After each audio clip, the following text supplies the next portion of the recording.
Welcome to a different type of video. Today I'm going to be doing a content review on Sanctum of Rebirth. If you happen to watch my last video on the tier 95 dual wield weapons and my thoughts on them, rotations, talking about different magic things and whatnot, somewhere in there I asked if you guys wanted a content review for Sanctum of Rebirth and just my thoughts on this content overall, and quite a few of you sounded off in the comments saying you wanted this video. So without any further delay, let's get into this content. So for those who have not looked into this content or have not done this content yet, it is basically a dungeon run without the trash mobs, or what's known as a boss dungeon. So if we go into our handy dandy adventure tab and click on beast, we can scroll down to the first boss. Vermyx here is kind of a play on Crassian Leviathan. I'll leave some footage in the background here and there for the different boss fights, and essentially it's a head that you attack. You go over to one side, you redirect a couple souls with some squares, you go over back to the middle head, attack that, go back to the other side, redirect some more souls by standing on squares, and right on this first boss you are introduced to the main theme of the mechanics for this dungeon, which is player movement. Like Raksha and Jad have prayer flicking, and some bosses have incorporated some player movement, like with falling rocks at Raksha or at Telos, or getting into beams at Telos, not standing in certain areas, kind of area denial type attacks. This content takes that idea and turns it up to 11. And once you redirect the souls on the first boss, you kill the head for a third time, then the boss dies, and then you move on to the second boss. Overall, this first boss, I think it's fine for a first boss. It's not supposed to be the most difficult thing in the world. It's just kind of a get your feet wet type of boss. I will say the only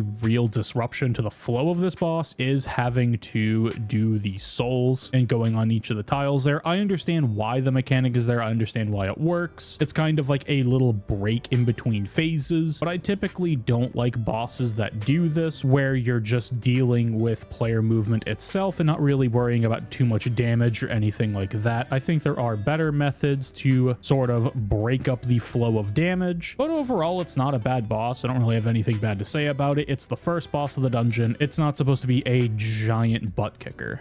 Now if we go up here to Kezalam the Wanderer, this is the second boss in the dungeon, and it kind of follows that same idea of do a phase, go interact with something, do a phase, go interact with the other thing, and then kill off the boss. This boss introduces a few more movement mechanics, and a lot of the main ones that you're going to see in the third one, where you have a light cyan attack happening where it's like squares expanding, and once they complete their animation, that is when the attack starts, so it's very much telegraphed. And what I like about this one over the first boss is, with the first boss you're just redirecting souls, whereas this one you have two pillars that are actually a decent DPS check. I believe they're 90k damage you have to do in 40 ticks, which isn't a whole lot, but if you're trying to save ultimates for each of the phases that he has, threshing these down can be a bit of an issue, but overall it's not too bad, especially if you're on necromancy and cheesing it with invoke death and getting a free 30k damage on each. But I digress. I won't get into that rant on this video, don't worry. Once you run through these first two bosses here a couple of times, you'll pretty much remember all the mechanics that they do. The only thing you have to watch out for on this second boss is there is like an ice prison that shows up, and you basically have two global cooldowns to break one of the things and free yourself from it. It's just 10k damage, and this boss is stunnable, so if your DPS is high enough and you get enough stuns out, maybe even bring a dreadnought, then you might be able to skip some of these prisons. But overall this boss is pretty decent, and with these first two bosses you don't really have to worry about accuracy too much, even if you're on just the standard T95 setups. Now if you're on lower than T95, this dungeon can be quite a turd to deal with, because the defense scales up pretty quickly and you're going to need things like Gothic Staff or Stat Hammer, anything that really reduces affinity, or Blackstone Arrows, things of the sort. But on tier 100, if you're just style camping with a Zerk Aura, you're going to have no problems at these. And I believe if you're style camping, you can use like Majorat on these two bosses, and then on the third boss you just bring like a affinity reduction thing for whatever your style is, and you should be fine. But that brings us to the third third boss. Now, the third boss is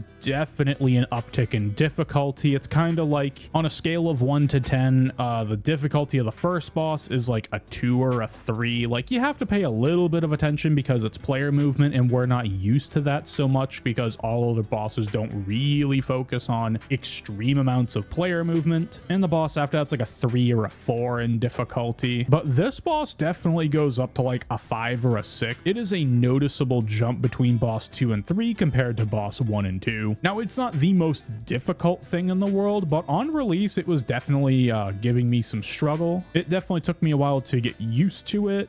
But once I got used to it and started learning where to stand and whatnot and figuring out kind of safe tiles and how to play it, it wasn't too bad. And this boss definitely takes the movement mechanics while prayer flicking up to a whole new level, because this boss will basically just toss out 3 range or magic attacks and then switch to the other style, and you're able to soul split flick those just fine, but you have to do this while pumping out a rotation while dealing with the movement mechanics. This is also true on the second boss and the first boss, but this one you definitely want to take advantage of that more. And this is also the boss where defense can come into play if you're not on the tier 100 setups, meaning you have the Shard of Genesis Essence unlocked. You will definitely need to bring things like Gothic Staffs or Stat Hammers, Blackstone Arrows, and you will probably want to be on a Zerk Aura. In general, I've pretty much been style camping here. I have played with a couple hybrid builds and then just necroed the last boss, and that worked out pretty decently. But overall, I've pretty much just been style camping here if I've been going here at all. And for the dungeon itself, I think it's fine for a piece of content to drop end game gear. I think the difficulty is there. I don't think it's too ridiculous to make farming obnoxious. It has a clear theme of player movement being the source of difficulty in this dungeon, and it gave the community something new and exciting to work on. And overall, the visuals of the dungeon I think were very well done. I think the visuals of the telegraphs for each of the attacks was very well done. Now, on release, the soul redirects were just like the Deado animation, like the little green triangles on the floor. They have since changed that to a golden box with a bunch of arrows, and that's nice because it contrasts with the floor much better, so it's easier to see. And they also changed the bomb attack on the first boss, if you get it, to a 3x3 tile instead of just hitting you regardless, to kind of more fit with the theme of everything is focused around player movement and avoiding attacks that way. And yeah, I think it is a fun dungeon to run through, but that's where we get into the next part, which is rewards. Now, before I go off on an absolute tangent, I'll try to keep this on track. I think the rewards are good for the most part. If I bring up my log here, we can just take a look at them real quick. You obviously have the T95 dual wield set for magic, which is fun to play with if you haven't seen my review on those weapons and kind of the DPS guide update for those. It's literally the previous video I uploaded. Just go on my channel, or it should be in the recommended. Feel free to check that out if you want. There's also this item, the Shard of Genesis Essence, and basically what it allows you to do is take any of the T95 weapons in game and master them, gaining an additional 5 tiers on your accuracy and damage, which sounds a lot better than it honestly is. If you have crap accuracy at a place and you use this, you'll notice about an 8% damage increase, which is massive, but this is only for a small handful of bosses in very niche situations, like say with hybriding, for example. But if you've already had 100% accuracy at a place, you're only going to notice about a 3% damage increase, which is nothing to sneeze at. It's about the same as a Praisal Codex going from the T95 to the Tier 99 Prayer. Definitely not a bad upgrade by any means. It's a little expensive, I think, for the cost. If you're looking at this in terms of an upgrade order, I would definitely get all the other gear out of the way first before doing any of these shards. But overall, I think these items are fine. The Scripture of a Masket is pretty interesting. It's good for poison builds from what I understand, and it basically functions like a full scripture, but it doesn't have the damage penalty per se, where you take more damage when the effect is active, but you also deal less damage when it's active. So instead of 15% and taking, I believe it's 10% or 15% extra damage on full scripture, you just get a 10% damage buff and 0% damage taken increase. The bleed is a stationary bleed, kind of like when scripture, where once it's planted planted in its spot and it's going to do its thing. But this one hits a magic ability every 2 ticks. Overall, it's not a bad scripture. It's not the best in the world for absolute single target damage, but it does have its place and it does have its uses. Now, the thing I don't understand is this Divine Rage Prayer Codex. It goes in the normal prayer book instead of the curses one, and it's a like hybrid type prayer where it kind of combines all of the combat style ones like chivalry, and I can't even remember the names of the other ones, but it kind of combines them all at once, so you just kind of have an all-encompassing prayer. But then you can also use like the single stat bonuses apparently with it. So in some hyper niche situations, it technically is better damage than a T99 if you're using like Zealot's Amulet or something like that. I haven't looked into it at all. I could be wrong on all of that, but I think it's like 1 mil for a codex. So if you have an alt account, you just want an easy prayer on that you haven't done curses on, go for it. Or if you're some spreadsheet wizard and have figured out the secrets of this, feel free to let me know in the comments. Overall, I think it's an interesting niche ad, but nothing really to write home about. And then other than that, there's just a couple lore books, which is lore stuff. I really don't care about that, and the pet drop. And this is the part of the video where I'm actually going to talk about the drop rates and my fears with this content. Remember, I like this dungeon run. I think it's a fun dungeon run. I think the bosses are engaging. I think they're fun to run through and deal with the mechanics of. Overall, it is a fun dungeon run. However, the drop rates of this place are not exactly ideal in my opinion. So if I go to the handy dandy RuneScape website here, I'll bring it over here. This is an older news post. This came out a little while ago. And with how the drop rate works based on like which drop drops at which boss, I think is fine. And I'm talking specifically about how like the scripture and the divine rage, I think can drop at all of them. Yeah, this rolls at every boss kill. So you get like a pretty good chance of seeing one of these throughout the run, but only the weapons and the shard are obtainable from the final boss. And this is nice to avoid like anti-farming and whatnot, or like bot farms and stuff. But I'll get into that issue a little bit later. Don't worry. I have some very big concerns there. My issue is with the wand and orb itself. In normal mode, it is a 1 in 50. And considering that normal mode is significantly easier than hard mode, it's no wonder that we've seen quite a few of these come into game already. I believe when I was live streaming this content on day of release, I came back after going to dinner and someone in my chat told me there was 1.2k trades on the wand itself in like the first 12 or 14 hours. And these have come into game at quite an unprecedented rate. Now, I'm not going to go into the reasoning at this point in time. I have to get through the rest of the drop table, tell you what I would like to see changed, and then at like the tail end of the video I'll go into why I think this should be the case. But the hard mode drop rate is 1 in 40, so for doing something that is significantly harder, you're only getting a 10 drop rate increase, which if you're gonna have a best in slot weapon like a dual wield set or a two-hander set, first off, I don't think that should be dropped in normal mode at all. But then if we take a look at the Shard of Genesis Essence, the thing that we need like 6 of per account, it's a 1 in 80. So if you were to go through and farm these out, they've made the tier 95 weapon increase the chase item of this log compared to the wand and orb. So while you're going for this just for your log progress, you're going to see quite a few Roars of Awakening and Odes to Deceit, at minimum probably 2 sets, maybe 3 to 5 items at minimum. There are people who have been farming this dungeon trying to get their shard that go unlucky. I've seen people with 5, 6 wand orb sets without a Shard of Genesis. And all I would honestly do with this drop rate is swap the places of the shard and the weapons and then change the drop rates accordingly. So what that means in practice is the Shard of Genesis would be available in both hard mode and in normal mode. Normal mode, I'd probably make it like a 1 in 150 or maybe a 1 in 125. 1 in 100 probably could work, but I'm gonna get into the normal mode issues a little bit later. Probably around around 1 in 150, maybe 1 in 200 for a shard in normal mode. And then in hard mode, I would say like a 1 in 50 would be fine, or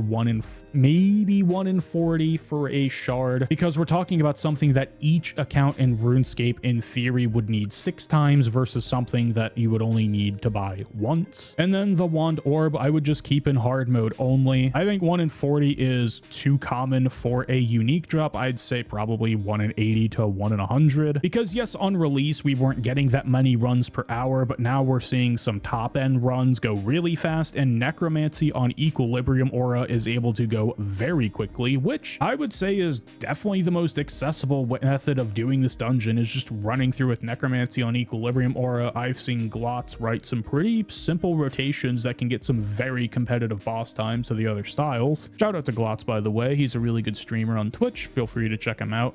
And the runs per hour have gone significantly up since release, and I think 1 in 40 would be a bit too common, even in a hard mode. Overall, I'd say like 1 in 50 from hard mode from each. And the way this works, I should probably mention this even though you've seen it on screen for so long. When you roll the table for the wand orb, it's a 50% chance to see either the wand or the orb. Probably should have mentioned that earlier. But yeah, that's all I would really do on this drop table, is change the rates to things being a bit rarer. At least the wand and orb I would make significantly rare. I'd remove the wand orb from normal mode and put a rare chance from the shard of Genesis essence on normal mode, because I believe it is important to have, you know, a kind of chase item in normal mode that's theoretically possible. Look back to Zami, where technically a Bow of the Last Guardian piece is available from, I believe it's story mode, but it's like a drop rate of 1 in 650 or something like that. The math might be wrong there. I haven't looked into this for a while, but it is extremely rare to see one, and there's no bad luck mitigation there kicking in. And no, I wouldn't like to see bad luck mitigation added to this place, but that's an entire different topic for another video. If you want to listen to me discuss bad luck mitigation in general as a mechanic in game, leave it in the comments below. I'm sure I could probably make a video on it and keep it not too much of a rant. But I think there should be some good motivation for people to press themselves and try to do more difficult content and go into hard mode. Because this dungeon, I think, uniquely puts in a method to where you can learn the mechanics in normal mode and then use the same mechanics you've learned in hard mode. It's just done at a faster pace. There is a clear progression here, and I believe the drop rate should reflect that more, because all of the bosses use the same special attacks, they use the same mechanics. It's just some things happen a lot faster and you have a lot less time to react in hard mode, or some attacks hit a little bit harder. Like the magic attack on the third boss in normal mode only hits you once, but in hard mode it hits you 3 times, so you have to plan accordingly. But I think it's one of the better designed bosses to have a clear progression path, pushing people to test their skills and get better drop rates, and I don't think the drop rates here reward that in the slightest. Now we get into the fun stuff. With normal mode specifically, there is a revive mechanic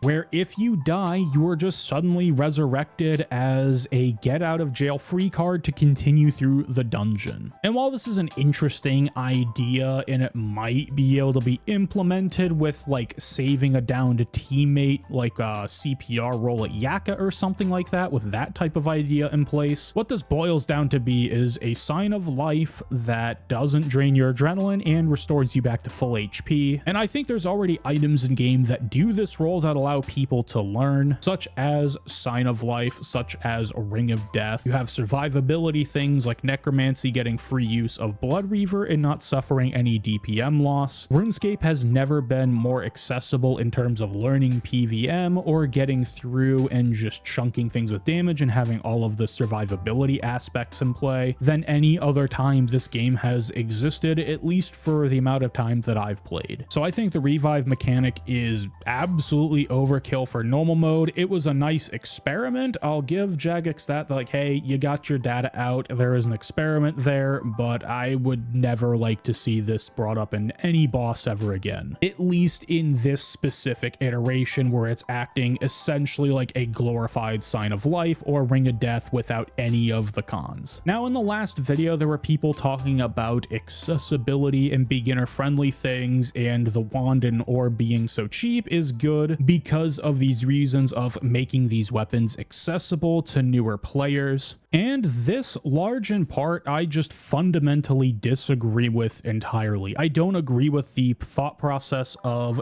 things on the cutting edge, state-of-the-art damage in the best gear slots possible needs to be accessible and beginner friendly. Absolutely not. Especially when it comes to the triangle, because that's what necromancy was sold to us as. Necromancy was sold to us as the accessible and beginner friendly combat style to help bridge the gap between not knowing anything about PvM and getting into endgame PvM. It helps you get your feet wet, you start getting used to pressing buttons because the auto attack procs for you, you're pressing your own keybinds, kind of getting used to full manual because it's kind of a halfway step between revolution and full manual. The rotations are simplified, there isn't a bunch of abilities to learn about for your rotation. Everything is condensed and simplified and made easier for you to get into PvM. If you continue this logic and say everything needs to be beginner friendly and accessible, then nothing is endgame. Everything is useless. Everything becomes watered down, everything is accessible because there is no stopping this. And something I think that's been going on for a while, and this is probably going to get a bunch of people riled up, and this is probably also a hot take, but I've been seeing people use the terms like accessibility and beginner friendly as a virtue signal to get others to agree with them that this is a good idea, under the guise that it's good for the game and prevents the game from dying, all because some people don't want to put in the work to get into the end game PvM. And common arguments I see come up from this is, well, not everything is about PvM, or you're just being an elitist. First off, I'm not an elitist in the slightest. That's pretty obvious for anyone who watches my channel. I give away all of my known information for free. I actively help people when they ask for it. If you go into my Discord, there's a RuneScape question section. Feel free to ask anything there. I will happily give you any information I know. I respond in comments. So gatekeeping is not an argument in this situation. The other argument of PvM isn't everything in this game and it needs to be accessible for players is to me a guise for people to virtue signal and claim that it's a good thing in order to just get a bunch of stuff for effort that they aren't willing to put in. And this is very, very damaging for anything in life. Things that people want in life are difficult to obtain. There is no such thing as a free lunch. We don't have money that grows on trees. You can extrapolate this out to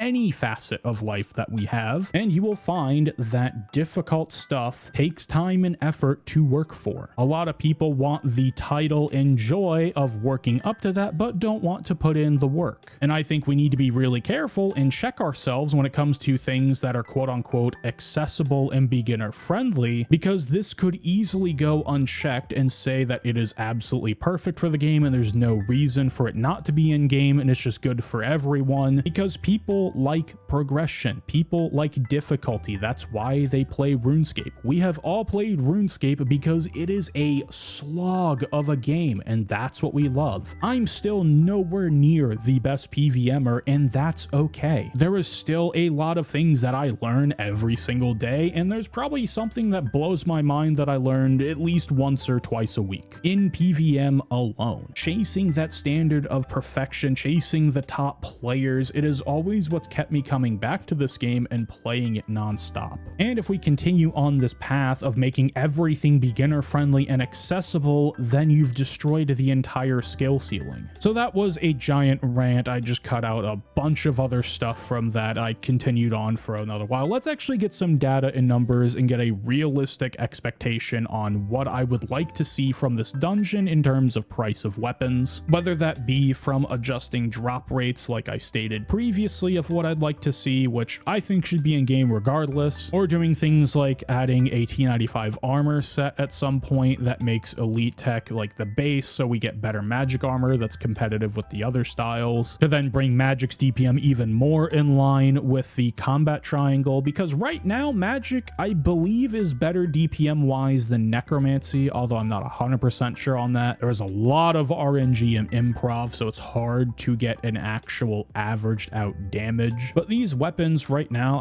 we'll just buy one and sell one and see what it's. Let's see, Roar of Awakening. We'll just see what they're going for. Q14 is mid. That instant bought for 158.9. Let's see what it insta sells for. I'll just put it in for 100 mil. Dismiss. We'll just see. Some merchant got really happy right now, just trying to get some GP. So it bought for 158.9 and sold for 150. These items are crashing into the mud. That is Blightbound territory, and Blightbounds have been dead content for years. And these weapons are a lot stronger than Blightbounds, significantly stronger. They're a lot more fun to play with, and without having access to internal data at Jagex, because yeah, I don't have connections. I don't talk to JMods. I don't have inside scoops or anything like that. I'm not that cool at all in this game. I have to assume the fact that these weapons are coming into game way too quick, and they aren't performing at the absolute top levels of DPM, because range is still absolutely king. So I have to assume it's a combination between the drop rate and their somewhat lackluster performance, although I think they've brought magic up massively. Although, to be fair, anything in T95 with a passive and special attack was going to be doing that, so there is definitely some minutia there that people could get into for arguing. And where I would like to see these weapons placed, whether that's from getting magic gear up or and what I would like to see as far as these weapons are is probably a bill a pop, maybe 800 mil a pop. I don't think that's too much of an ask. I think 1 bill per weapon, and then bringing the shard price down from being accessible in normal mode, considering you need 6 of those, potentially even 7 if some dual wield range weapons ever come out, and bringing those down to like anywhere from 3 to 800 mil a pop. I know that's a large range, but we'll say like 3 to 600, 3 to 500 mil for a shard upgrade. I feel like those are more than fair prices. And the thing that I catch myself doing, and I'm assuming a lot of other people are doing this as well, is I will catch myself thinking in terms of GP from like 5-6 years ago, maybe even 7 years ago, where like a party hat, like a red party hat, was 12 bill, and the best GP in game was maybe 100 mil an hour if you were doing Telos at a high end rage at that time. And GP per hour has gotten significantly more accessible over the years, and GP figures have changed, but my brain certainly hasn't, and I'm sure y'all's haven't either, because making a billion GP now compared to back in the day is absolutely night and day difference. If you go into the PVME Discord, there is a boss revenue tab, and it'll tell you GP per kill and expected GP per hour for the absolute fastest rates that each boss can produce. However, I believe you're able to click on any of those links, and that'll take you to the wiki page where you can implement your kills per hour that you're getting. And there are several methods that go over 100 mil an hour, and some of the top end ones can even peak almost 350 mil an hour. And the best example of being able to farm out this GP is Raziel itself. I think the method used for calculating the kills per hour they have, actually we can just go there real quick. I'll bring up the Discord over here, and if I scroll down to Raziel, I went too far. Where is it? There it is. It was in front of me the whole time. I believe this is the Invigorate method per hour, but Equilibrium is very close to this if you're really pushing the banking speed, and it's 123 mil an hour. So if you didn't want to touch the dungeon at all, if you thought hard mode was too difficult to go get the wand and orb, you have your accessibility right here. The other drops don't need to be so cheap that AFK and God Wars 2 will pay for your wand and orb in a couple hours. And I already know people in the comments are going to be saying, hey, 40 kills per hour is way too much. Even at AFK, which is 20 or 19 kills per hour, the absolute full Revo AFK method, I believe that averages out to about 65 to 70 mil GP per hour. Actually, 19 would be half of this, so that's 120, so it'd be 60. So anywhere from 55 to 60 mil GP per hour at current prices, which is still very good for an absolute AFK Revo++ method. GP has never been more accessible in this game, and Raziel is the proof in the pudding right there for it. And again, is another reason why I don't think these weapons should be this cheap is GP is accessible. Another argument I'll hear about GP accessibility is that not everyone wants to PVM. That's fantastic. You don't have to PVM. Clues are absolutely fantastic GP per hour. Spirit Rune running for Necromancy is very solid GP per hour. There are other methods out there that don't involve PVM that get you pretty dang on good GP per hour to allow you to get into some beginner gear and then start learning PVM should you want to. Now, this is a discussion that can go on and on and on, and I'm sure I can come up with more rants that go on for another hour or half hour, however long this section of the video has been. If I look over at my recording, yeah, I've been talking for 45 minutes now. So we'll get a conclusion here. Sanctum of Rebirth review. If you stuck around through this entire video, congratulations, you have won. I don't know what you've won, but you definitely have won in my book, because you actually sat down and listened to me basically ramble for the past 20 minutes and then review content for Sanctum. Let's get an actual conclusion here and just recap the entire video. Sanctum of Rebirth is a boss dungeon that I believe is very fun to run through. The first boss is a nice get your feet wet difficulty. The second boss is a little bit of a step up there with some of its mechanics, and Nakatra takes it up to probably double or double and a half the difficulty of the second boss. But I think even in hard mode, once you get through and learn the mechanics of the dungeon and you start getting some decent runs per hour, this is definitely farmable content. The rewards definitely could use a little bit of reworking. I would put the wand orb in hard mode and make the shard of Genesis rare from normal mode and accessible in hard mode, just from the sheer fact of each account only needs one dual wield set versus 6, potentially even 7 Genesis shards. And I would adjust the drop rates accordingly, probably making them a bit rarer, as this is end game content. I did do quite a rant about accessibility and beginner friendly kind of being some hot button terms. If you want to listen to that tired rant and you haven't because you clicked to the end here, it is there if you want to hear it. There is some hot takes, so just be warned of that. And I hope that this content gets adjusted. I hope the drop rates get adjusted and maybe the table gets reworked a bit, so that way the dungeon doesn't fall into what I call ED3ism, where ED3 is like my favorite dungeon to run of the three. I really enjoy the killing of mobs and the killing of bosses. I think it has a very nice flow to it. But since ECB has fallen in price, the GP per hour of that place has tanked much faster than other forms of end game content. And I really hope it doesn't go into that category, but we will just have to see how that plays out in the future. Anyways, I think I have rambled on and talked long enough. That is way too much yapping for a single video. I'll probably have to cut some stuff out, but it is what it is. Thank you all very much for watching. Your viewership is greatly appreciated. Have a wonderful morning, evening, afternoon, nighttime, whatever it is, wherever you are, and I will see y'all next time for the next video. Peace.